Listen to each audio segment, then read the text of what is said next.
Chegou a hora de fazer o vídeo do que eu ando lendo em fevereiro. Desde o vídeo de janeiro eu li bastante coisa e eu não imaginava que fosse tanta coisa. Eu fiquei surpreso ao fazer a seleção.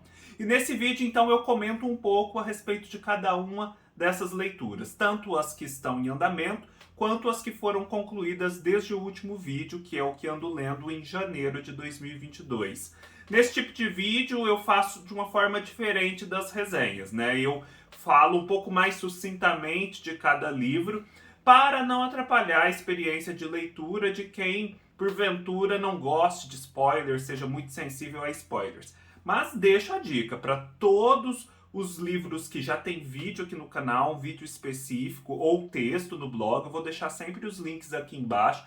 Vale a pena assistir. Eu acho que essa questão do spoiler, ela merece ser contemplada, mas assim, se a gente ficar muito atento a isso, a discussão literária se torna quase impossível. Então, nas resenhas eu sempre faço um aprofundamento muito maior e um aprofundamento que eu acredito vá sim contribuir com a sua experiência de leitura.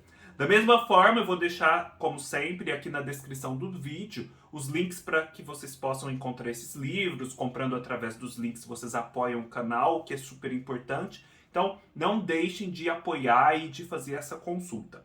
Vou começar pelos livros que eu estou lendo e depois vou passar para os livros que eu concluí. Vou deixar também na descrição do vídeo o momento a partir do qual eu passo a falar de cada um desses livros. Vou começar com uma leitura que eu já estou quase concluindo, que é Em Busca da Alma Brasileira, a biografia de Mário de Andrade, do Jason Tércio. Essa é uma biografia que foi lançada em 2019. Eu me lembro muito bem que eu a comprei lá na livraria da Travessa de Ipanema, logo que ela chegou na loja. Eu estava no Rio nessa época. É um livro lindo, como vocês podem ver, super alegre, é bem a cara do Mário de Andrade mesmo, e que se propõe a ser meio que a principal biografia hoje existente, nesse sentido definitiva, dessa figura tão impressionante que é o Mário de Andrade. Eu mesmo tenho outras biografias do Mário, um pouco menores, tratando às vezes de um período específico da sua vida.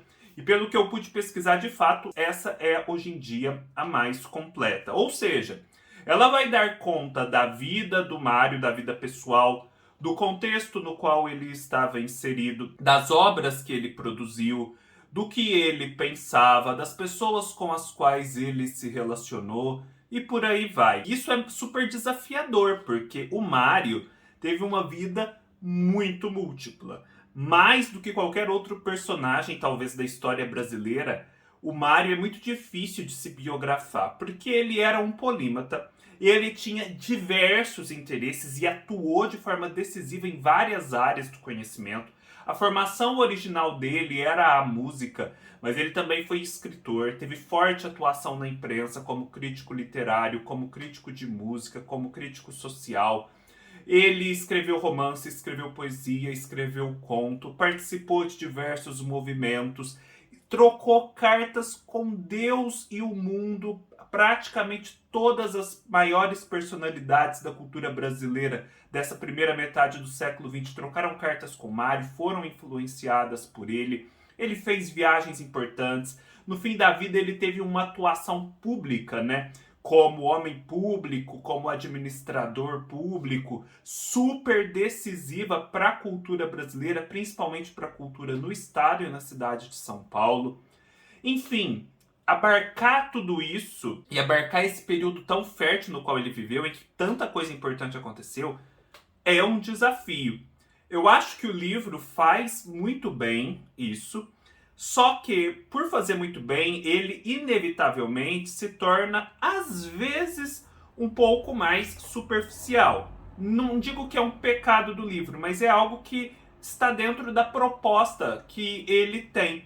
Porque se ele fosse se aprofundar, por exemplo, no desenvolvimento intelectual do Mário, ou na evolução do seu relacionamento, sei lá, com Carlos Drummond de Andrade, ou com aspectos específicos de Macunaíma ou de Pauliceia Desvairada, ou se aprofundar mais do que ele já se aprofunda na Semana de 22, ele, sei lá, precisaria de 5 tomos de 1000 páginas cada, entendeu? E essa não é a proposta. Então você lê esse livro e continua com muita vontade de continuar aprendendo coisas a respeito da vida do Mário de Andrade. Então não é uma biografia que esgota o assunto. Ela organiza tudo o que você precisa saber, te expõe o principal, e o principal já é muita coisa, só que outras leituras serão necessárias.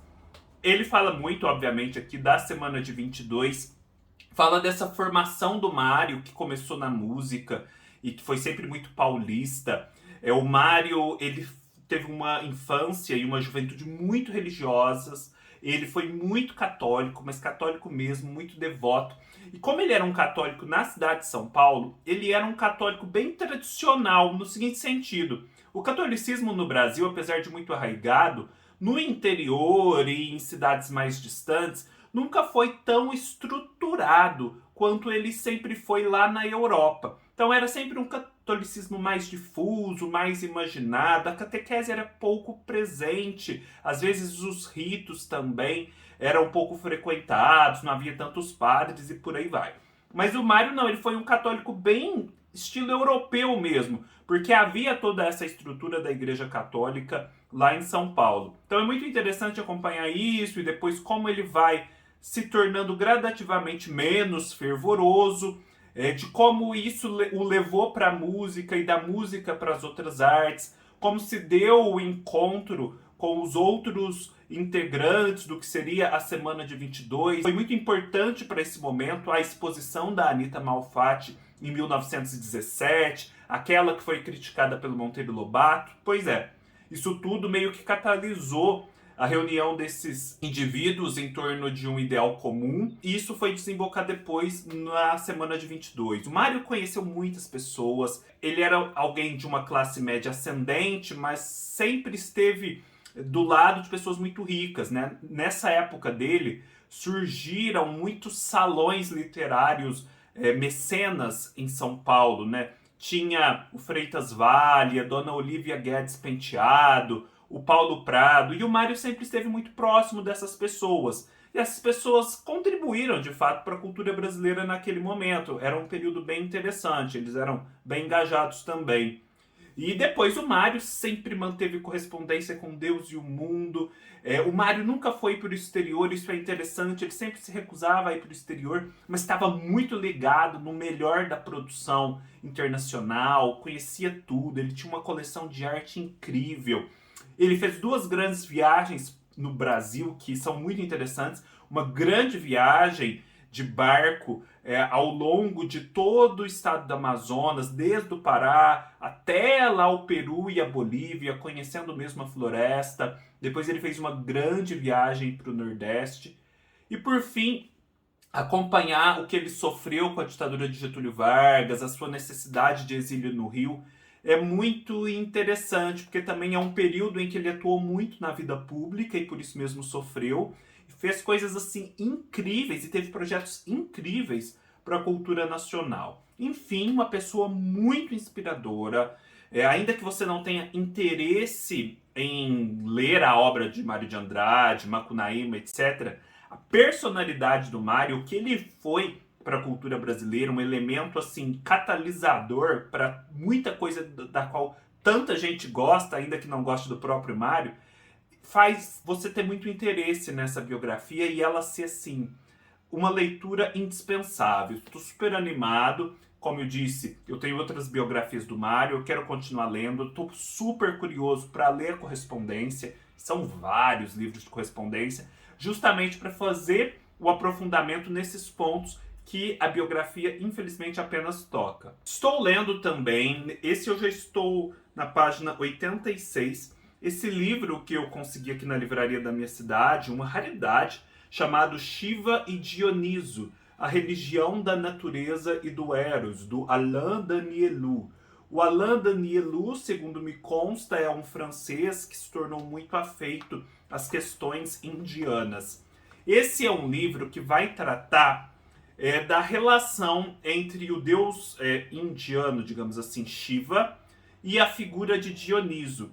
E o que seria, segundo a tese do Alain Danielou, uma religião primordial antiquíssima que remonta ao 4º milênio antes de Cristo, em que há uma profunda ligação entre a natureza e o divino.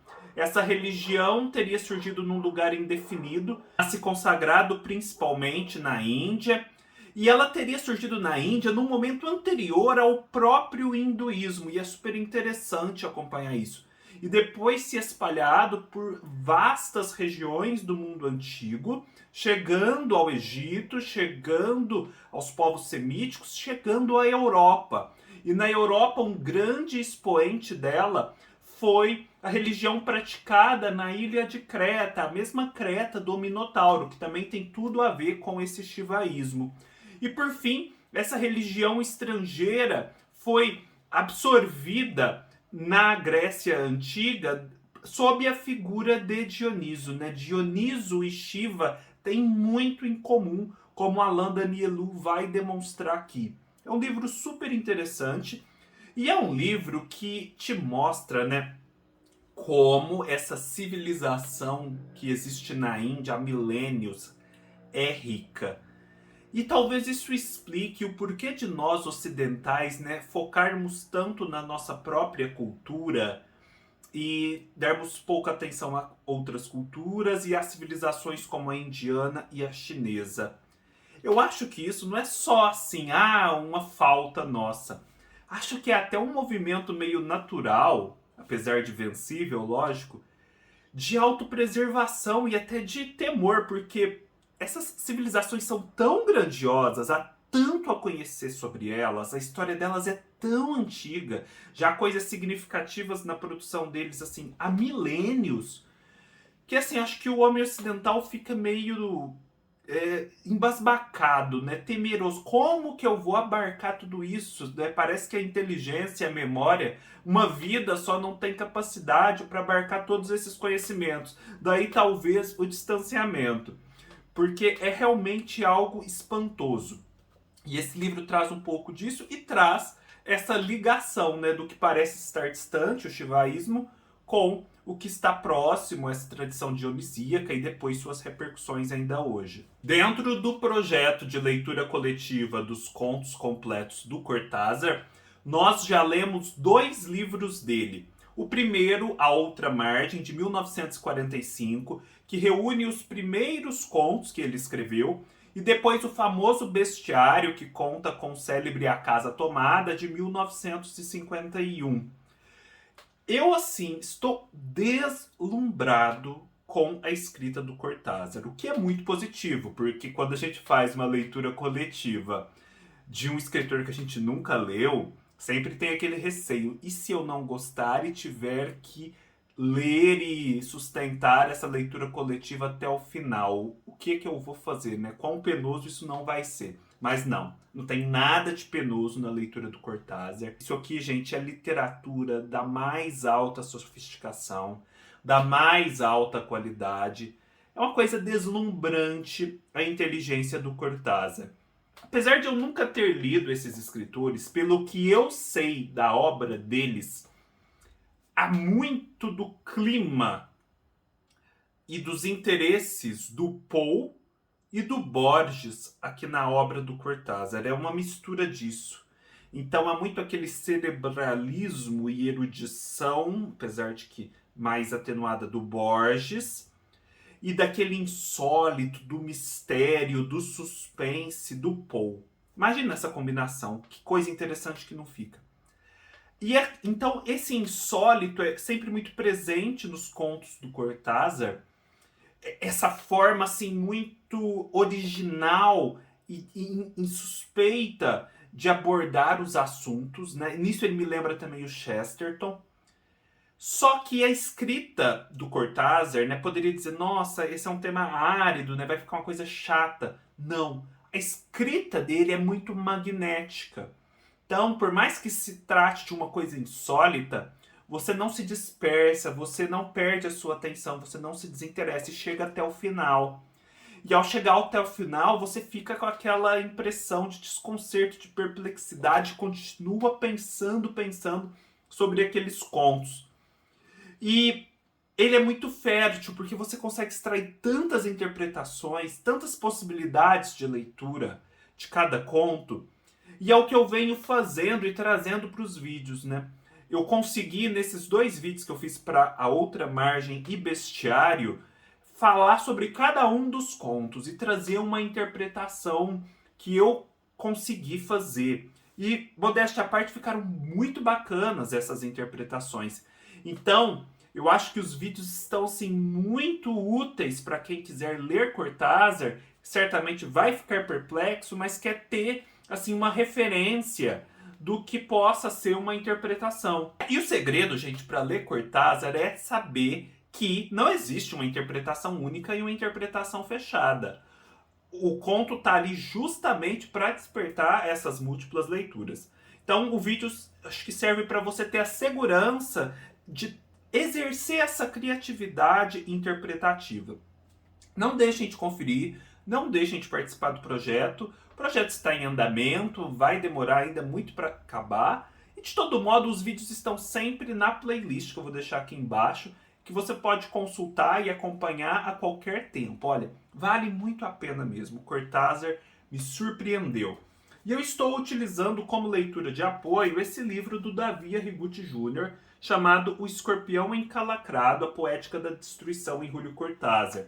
O Davi Arrigucci Jr. é um dos grandes críticos literários brasileiros, conviveu com Cortázar, e aqui ele faz o que, na própria visão do Cortázar, seria um dos principais estudos a respeito da obra dele. Agora nós vamos partir para a sessão do Nelson Rodrigues. Há 4 peças aqui que eu já li, que eu preciso comentar com vocês. Para 2 delas já há vídeos e há textos no blog, os links estarão aqui embaixo. E as outras 2 eu farei vídeos numa nova temporada aí que eu farei das peças do Nelson Rodrigues aqui no canal. Temporada essa que vai começar na quarta-feira de cinzas, porque nada mais natural do que uma quarta-feira de cinzas para falar sobre peças do Nelson Rodrigues. Não tem tudo a ver? Tá. Estou amando, né? Nem preciso dizer que continuo amando. Tudo aqui é 5 estrelas. Gente, até agora não teve nenhuma peça do Nelson Rodrigues que eu li que estivesse abaixo disso. A primeira dica. Eu estou usando e também lendo como referência para essas leituras este livro, do importante crítico de teatro, Sábato Magaldi, especialista na obra do Nelson Rodrigues, chamado Teatro da Obsessão. O Nelson escreveu 17 peças. Para cada uma dessas peças, há um texto aqui do Sábato Magaldi. Então, fica um acompanhamento perfeito. Primeira peça a respeito da qual eu vou comentar, que tem vídeo. Álbum de Família.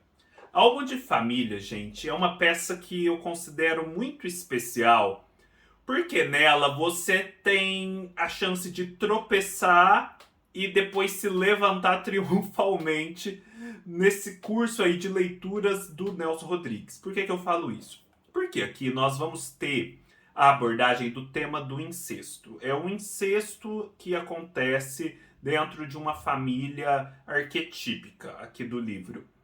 Só que assim, não é um incesto, na verdade, são muitos incestos. É uma rede de incestos que não acaba mais. É uma coisa chocante que não acaba mais.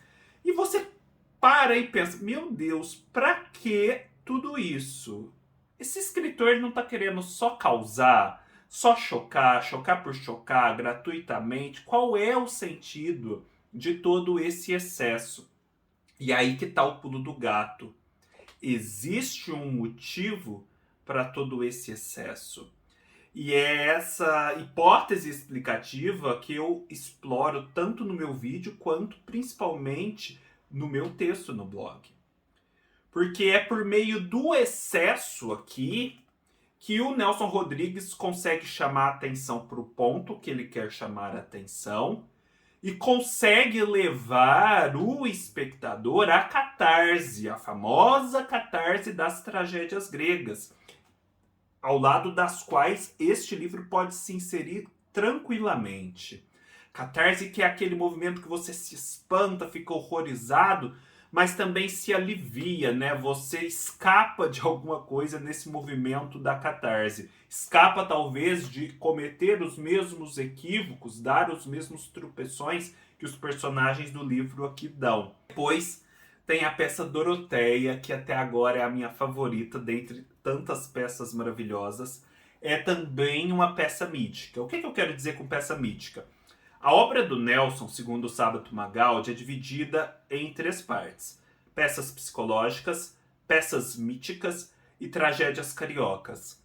As peças míticas são aquelas mais assemelhadas às tragédias gregas. São as menos identificadas com um tempo e um espaço definidos, a que tratam de assuntos mais básicos, mais perenes e essenciais do ser humano. E Doroteia vai tratar da história de uma prostituta que decide se redimir, decide ser uma mulher direita, digamos assim. E para isso ela volta para a casa da família. E quem é a família de Doroteia? A família de Doroteia são 3 primas horrorosas que vivem enclausuradas numa casa, reprimindo toda possibilidade de desejo sensual. Para vocês terem uma ideia, na casa delas não há quartos, há apenas salas, porque os quartos, a intimidade dos quartos é um convite para o pecado. É nesse nível. E aí a Doroteia chega ali, ela é admitida naquele grupo seleto, ela também é um elemento de perturbação dessa atividade de repressão do desejo que essas mulheres empreendem. E a condição para ela se tornar uma mulher direita, continuar naquela casa, é ela se tornar feia. Porque bonita como ela é impossível ser pura, é impossível não pecar. E aí nós vamos acompanhando isso e vamos acompanhando também a história dessa família. Porque nessa família há um elemento trágico que se transmite de geração para geração. Uma inescapabilidade. O que é isso? É a náusea. A náusea é uma herança de uma bisavó que, quando foi se casar, não se casou com o homem que ela amava, se casou com um outro. E na noite de núpcias, ela foi acometida pela náusea e passou a se tornar incapaz de enxergar outros homens. E o que era o seu marido meio que se dissolveu para ela e ela não mais tinha a sua presença física. Isso acontece com essas primas e com outras mulheres da família, com exceção de Doroteia. Elas nunca enxergam os homens e quando elas vão para a noite de núpcias, elas conseguem até ter a noite de núpcias, só que logo esse marido desaparece de algum modo e elas ficam ali viúvas. E aí a gente vai acompanhando como essa náusea e essa transmissão geracional se tornam para essas mulheres, né, uma religião de repressão do desejo. Essa é uma peça que diz respeito à repressão do desejo sensual e as consequências disso, né? De como reprimir o desejo sensual se torna uma obsessão e se torna algo que exaure todas as energias vitais e deforma o indivíduo. Aí eu até menciono isso no texto, e no texto eu tento dar uma explicação. Por que o Nelson Rodrigues parece fazer uma apologia aqui do sexo livre, do desejo sensual, algo do tipo, sem repressões? A gente sabe que o Nelson era muito moralista. Existe um elemento sutil aqui na peça que explica isso e que matiza isso. E eu exponho no texto. Então, não deixe de conferir, é maravilhosa. Eu vou deixar aqui também na descrição do vídeo um link para um vídeo em que há uma montagem da Doroteia feita recentemente pela Rosa Maria Murtinho e a Letícia Spiller. E é fenomenal aquela montagem. E, gente, imagina, né? A Letícia Spiller é a Doroteia, né? E como a Letícia Spiller é bonita. É indecente, para usar a linguagem da peça, é indecente como aquela mulher é bonita e só fica mais bonita ao passar dos anos. Não deixem de conferir, já tem vídeo. Aí agora eu vou falar de 2 peças para as quais não tem vídeo. Quem quiser me acompanhar, eu vou retomar a temporada de peças do Nelson na quarta-feira de cinzas com Perdoa-me por me traíres, que é a peça do Nelson que teve a estreia mais atribulada. Para vocês terem uma ideia, o Nelson estava participando como ator E um vereador que estava na plateia, um vereador do Rio, sacou de uma arma e queria matar o Nelson Rodrigues. Virou o maior rebuliço. Fora as vaias, o escândalo, as pessoas que saíam no meio da peça horrorizadas. Só que, enfim, não conseguiram matar o Nelson. E ele continuou para nossa alegria. Essa é a história da Glorinha e do seu tio Raul. A Glorinha é uma órfã. Por quê? Porque, segundo contam para ela, a sua mãe se suicidou e o seu pai foi para um hospício. E ela passou a ser cuidada por esse tio Raul, irmão do pai, que, assim, é obcecado por ela. Ele não chega a ter nada com ela, a assediá-la propriamente, mas ele sublima esse desejo insatisfeito sob a forma de um controle obsessivo sobre o que ela faz, com quem ela anda, os horários dela chegar em casa. Se torna alguém muito rígido em relação à Glorinha. E a Glorinha está sufocada ali naquele ambiente. E como a gente percebe aqui no começo da peça, no primeiro ato, a Glorinha pretende escapar. Escapar como? Se prostituindo na casa de uma grande dama estrangeira, lituana, se não me engano, que existe ali no Rio de Janeiro. Depois de voltar desse primeiro contato com essa madame e descobrir como que funcionam as coisas ali, ela se encontra com esse tio Raul e os dois passam a ter uma conversa. E nessa conversa, o tio Raul vai confessar coisas sobre o passado da mãe e do pai que ela não sabia e que tem a ver com o título da peça, Perdoa-me por me traíres. É muito interessante essa peça, a forma como o Nelson a desenvolve, e no vídeo que eu farei eu vou explorar mais a respeito. E por fim tem essa peça que eu considero muito diferente do Nelson Rodrigues, que é Boca de Ouro. Boca de Ouro, assim como Perdoa-me por me traíres, são tragédias cariocas. Em Boca de Ouro, nós temos a história de um bicheiro, né, o Boca de Ouro. E esse bicheiro, ele decidiu trocar todos os dentes por dentes de ouro e pretendia ter uma casa toda de ouro, um funeral todo dourado, porque ele se sentia um deus asteca. Ele queria ser um deus asteca, que tinha ouro por toda parte. E aí a gente sabe logo no começo da peça que o Boca de Ouro morreu. Foi ali encontrado morto em circunstâncias pouco claras. E aí um repórter ali, o Caveirinha, decide explorar mais do passado dele para fazer uma matéria bombástica, né? Mais um jornalista futriqueiro aqui nas peças do Nelson. E aí ele vai procurar uma ex-amante do Boca de Ouro, a Dona Guigui, para saber mais a respeito. A Dona Guigui agora tem filhos, está com um marido regular, o Agenor, mas no passado se relacionou aí com o Boca de Ouro. E aí ele chega lá e começa a perguntar sobre o passado do Boca de Ouro, sem contar que ele havia falecido. E a Dona Guigui tá puta da vida com ele e quer falar sobre um episódio que envolve a Celeste e o Leleco. É basicamente assim, essa Celeste e esse Leleco formam um casal e eles estavam numa pindaíba danada e precisavam pagar o funeral da mãe da Celeste que havia morrido. E aí desse tem pedido um empréstimo pro Boca de Ouro, e o Boca de Ouro condiciona meio que esse empréstimo a relações com a Celeste. E aí a Dona Guigui conta isso de uma determinada forma. Só que logo depois ela fica sabendo que o Boca de Ouro morreu. E ela reage assim de uma forma muito dramática. Ela que havia acabado com o Boca de Ouro, agora fala que ama ele era admirável. E ela passa a contar a história da Celeste e do Leleco de uma forma aparentemente igual, só que assim, você percebe no final muito diferente da forma anterior que ela havia contado.